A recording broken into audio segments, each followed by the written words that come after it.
আমি ভাবতে পারছি না যে এটা তো আমার বাড়ি, আমি জানলাম না, আর ও বলে এলো যে ও টাকা শোধ করে দেবে।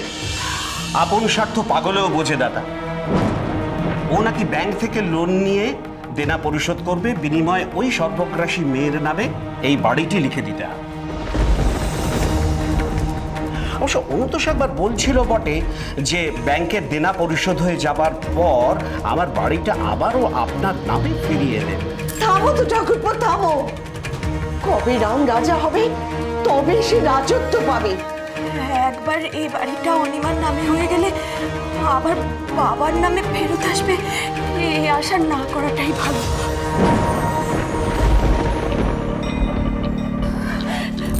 বাবা, বাবা দোহাই আপনার, আর মুখ বুজে থাকবেন না বাবা, এবার কিছু একটা ব্যবস্থা করুন।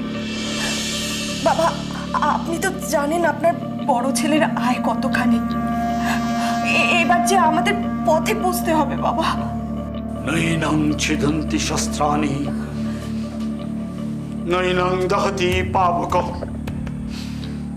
ন চৈনং ক্রীডায়ন্তপি ন শোষয়তি মারুত। বোঝো হ্যাঁ গা, এখন কি তোমার ষোলো কাওড়ানোর সময় হলো? আত্মা আমার পাথর হয়ে গেছে শিবুর মা, কোন শাস্ত্র একে কাটতে পারবে না, কোন অগ্নি একে দগ্ধ করতে পারবে না, কোন জল একে সিক্ত করতে পারবে না, কোন বায়ু একে শুষ্ক করতে পারবে না। দাদা দাদা দাদা, তুমি এতটা ভেঙে পড়বে এটা জানলে আমি কিন্তু উজিয়ে এসে এত কথা বলতাম না। না না মনোহর, তুমি তো আমার ছোট ভাইয়ের কাজ করেছো, কিন্তু আমার যে দুদিকেই কাঁটা, একদিকে দেনা আর একদিকে ঘৃণা। দাদা, আমি আপনার ছোট ভাইয়ের মতো, এতটা ভাববেন না। আমি অনুতোষের বউয়ের ভালো মানুষের মুখোশটা একটু খুলে দিলাম, একটু চা হবে না? হ্যাঁ হ্যাঁ হ্যাঁ, কেন না। ও বড় মামা, হ্যাঁ মা, আনছি। আমিও চাই। মনোহর, সারা জীবন আমি মাস্টারি করেছি, কোনোদিন কারো কাছে হাত পাততে বড় লজ্জা বোধ করেছি। আজ আজ আমি তোমার কাছে হাত পাচ্ছি, তুমি আমাদের পথে বসিও না মনোহর, তুমি আমাদের সহায় হও। তুমি পাশে থাকলে আজ আমি অনুর বউকে ঠিক বুঝিয়ে দেব। জানো, আজ না অফিসের সময়টা শেষই হতে চাইছিল না, মনে হচ্ছিল কখন 6টা বাজবে আর বাবাকে গিয়ে সব কথাটা বলবো। আর আজকেই তোমাকে গাড়িটা দেয়নি, অবশ্য ভালোই হয়েছে একদিক দিয়ে, তার কারণ বিয়ের আগে তো তবু আমাদের ওই গঙ্গা নৌকা এই সমস্ত কিছু ছিল, আর বিয়ের পর তোমার বাড়িতে থাকলে হয় রুটি বানানো, নালে অফিসে থাকলে শুধুমাত্র ফাইল লেখা। যত ঘোষ নন্দ ঘোষ, তাই না? হ্যাঁ হ্যাঁ, যত দোষ এই নন্দ ঘোষের। দেখো অনিমা, তুমি কিন্তু পারফেক্ট বৌমা হওয়ার জন্য পারফেক্ট হাজবেন্ডকে অবহেলা করছো। এই রাস্তায় কিন্তু কোনো অসভ্যতামি হবে না বলে দিলাম। শোনো না, তুমি বাবাকে গিয়ে আজকে কথাটা বলবে, ওই মনোহর কাকার অনুগ্রহ আমাদের আর প্রয়োজন নেই। দেখো অনিমা, আমি বাবাকে কিচ্ছু বলবো না, সবটা তুমি বলবে। বাবারও তো বোঝা উচিত যে তুমি আমাদের সংসারটাকে কতটা ভালোবাসো। আর ওই মনোহর কাকার নাম নিতেই তো বাবা একেবারে অজ্ঞান। লোকটা যে আসলে একটা বেয়াদব সেটা তোমাকে খুব ভালোভাবে বুঝিয়ে দিতে হবে। এই একটা জিনিস খেয়াল করেছিলে? কি? মনোহর কাকাকে যখন কথাগুলো বলছিলাম, যেন মনে হচ্ছিল মনোহর কাকার চিবুক ঝুলে একবারে পায়ে থেকে যাচ্ছিল। আর তারপর যখন বাবা তোমার ওই দলিলটা ওনার কাছ থেকে চাইবে, তখন দেখবে একেবারে চিবুক ছিঁড়ে মাটিতে পড়ে গেছে। শোনো না, বলছি আজকে সব কথাটা শুনে বাবা আমাদের প্রাণ খুলে আশীর্বাদ করবে তো? অনিমা, উপরে যিনি রয়েছেন তিনি সবটা মানে ন্যায় অন্যায় সবটাই চাক্ষুষ করছেন। তোমার প্রাপ্য ভালোবাসা তুমি নিশ্চয়ই পাবে। কি করছো? কি হলো? রাস্তাঘাটে অসভ্যতা, চলো। অসভ্য একটা।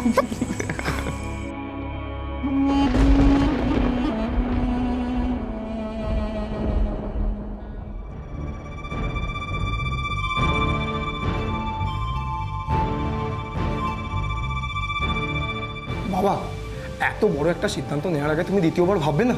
যা ভাবার আমি ভেবে নিয়েছি।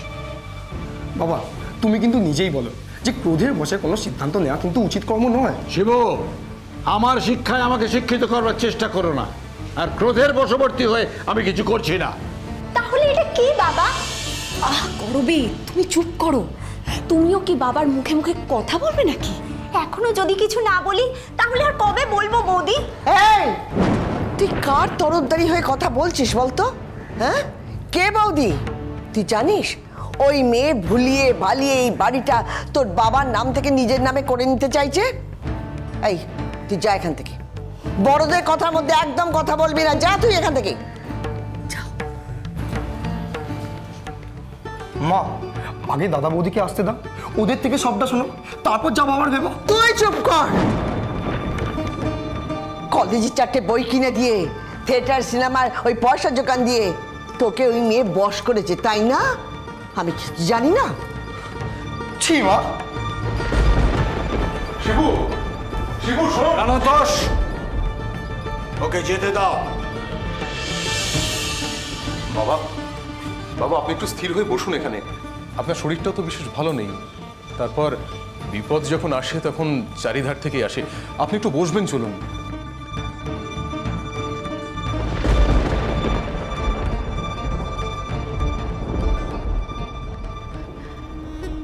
আজ আমার জন্য কোন লাল পাড় গরদের শাড়ি আর তোমার বাবার জন্য সিল্কের ধুতি এনেছো মা? যে হাসি ধরছে না, এত হাসি। তুমি ঠিকই বলেছো মা, আজ অনিমা আমাদের সবার হাসি ফিরিয়ে দেওয়ার ব্যবস্থা করেছে। মা, তাই? ও বড় মা, যাও যাও, তাড়াতাড়ি করে গিয়ে ওই পেতলের গামলায় জল নিয়ে এসো। আজ আমরা সবাই মিলে মেজ বৌমার পা ধুয়ে সেই জল খাবো। মা, চুপ করো। তোমার ওই মুখ থেকে মা ডাক যেন আমি আর কোনোদিন না শুনতে পাই। কাকে কি বলছো মা? মা, অনিমা আজকে কত সাধ্য সাধনা করে ওই মনোহর কাকার কবল থেকে আমাদের বাড়িটা রক্ষা করবার ব্যবস্থা করছে, আর তুমি তাকে এইসব বলছো? বলো আমাদের পথে বসাবার ব্যবস্থা করেছে, আর তার সঙ্গে তুমিও। বাবা, কি ভেবেছিলিস তুই অনু? ডুবে ডুবে জল খাবি আর শিবের বাবাও টের পাবে না? দাদা তুইও? মনোহর কাকা আমাদের সব বলে গেছে। তোমার বউ ব্যাংকে লোন নেওয়ার নামে কায়দা করে নিজের নামে বাড়িটা লিখিয়ে নিতে চাইছে। না না দিদি, এ বাড়ি নিয়ে আমি কি করব? শুধুমাত্র ব্যাংকের লোনটার জন্য। লোনটা শোধ হয়ে গেলেই আমি এই বাড়ি আবার বাবার নামে। থাক, আর আমাদের জন্য ভাবার দরকার নেই। অনেক ভেবেছো তুমি, অনেক। এবার থেকে তোমরা তোমাদের নিজেদের জন্য ভাবনা শুরু করো। মানেটা এই যে এ বাড়িতে তোমাদের আর ঠাঁই নেই।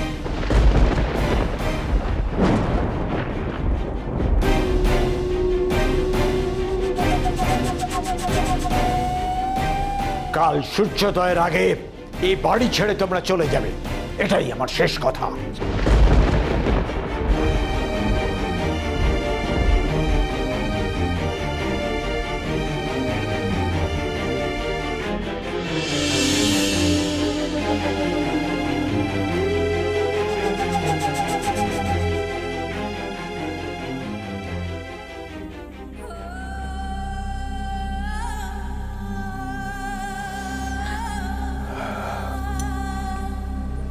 তুমি এখনো অনিমা, আমি তোমার সাথে আছি।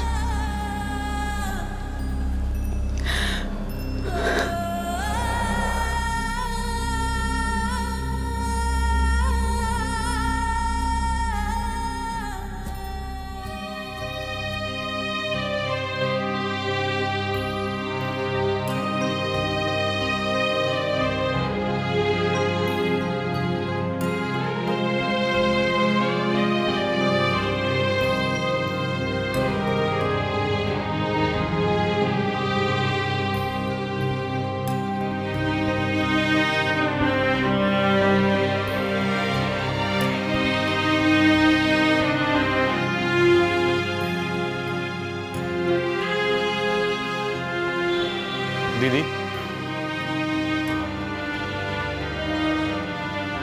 এই বাড়িটা বেশ ভালো, তাই না রে ভাই? খুব আলো বাতাস আছে, বেশ ফাঁকা ফাঁকা। কিন্তু এতটা ফাঁকা জায়গার কি সত্যি কোনো দরকার ছিল রে দিদি এই জীবনে? তুই এখনো মুখটা গোমড়া করে রয়েছিস। সেটাই তো স্বাভাবিক, তাই না? তুই বিয়ে করেছিস, তাই আমাদের দুজনের বাড়িটা শুধু আমার বাড়ি হয়ে গেল তোর কাছে। কেন, আমাদের বাড়িতেও তো অনেক ফাঁকা ফাঁকা ঘর ছিল রে দিদি। তুই আর অনুতোষ দা সেখানে থাকলে একটু ভরাট হতো, ভালো লাগতো আমার। আরে অত ভেবো না, একদম ভেবো না। তোমার ফাঁকা জায়গা ভরাট করবার বন্দোবস্ত আমরা করছি, তাই তো অনিমা? একদমই তাই। দেখো না, ওই বাড়িতে আমরা কেন থাকলাম না, কেন নতুন বাসা ভাড়া নিয়ে এখানে এলাম, এই এক কথা নিয়ে বকবক করেই চলেছে ও। নীলেশ, এক বাসায় না থাকি এক পাড়াতে তো রয়েছি। আর ওই যে কথায় আছে না, কাকের একদম কাছে কানের বাসা করতে নেই, তাই জন্য তো একটু দূরে করলাম। এখানে কে কাক আর কে কান সেটা যদি বলতে।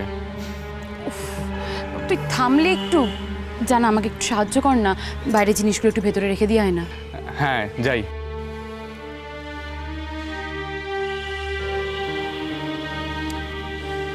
বেচারা মনে বড্ড আঘাত পেয়েছে মনে হয়, বুঝলে?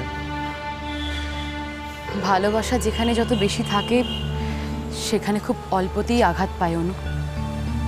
সেই নামেই কলেজের লেকচারার হতে চলেছে, কিন্তু আছে সেই ছোট্টটি।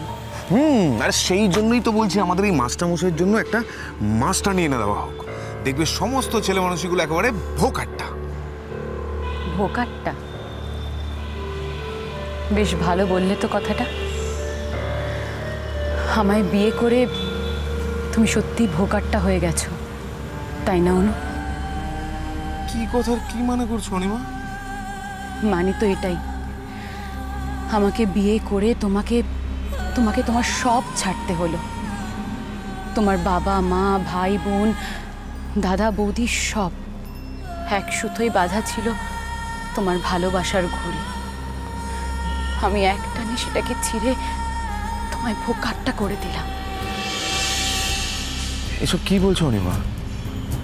সব দায় কেন নিচ্ছ তুমি নিজে? আমরা বাবা মাকে ছেড়ে এসেছি ঠিকই, কিন্তু তাদের প্রতি সব কর্তব্য আমাদের শেষ হয়ে যায়নি। মাস মাইনের টাকাটা প্রতি মাসে মায়ের কাছে পৌঁছে যাবে। আমরা তাদের কাছে আপন হতে না পারলেও আমাদের টাকাটা হয়তো তাদের কাছে আপন হয়ে যাবে।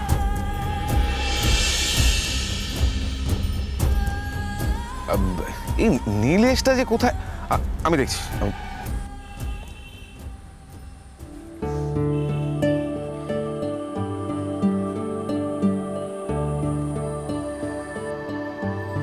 সবাইকে ঠকানো যায়, কিন্তু নিজেকে কি নিজে ঠকানো যায়?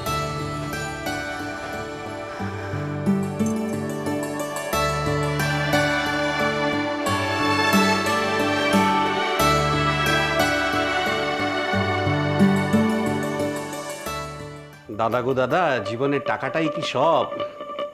টাকা হলো হাতের ময়লা, এই আছে এই নেই। ছেলে তোমাদের দূর থেকে টাকা দিয়ে দায় সারছে।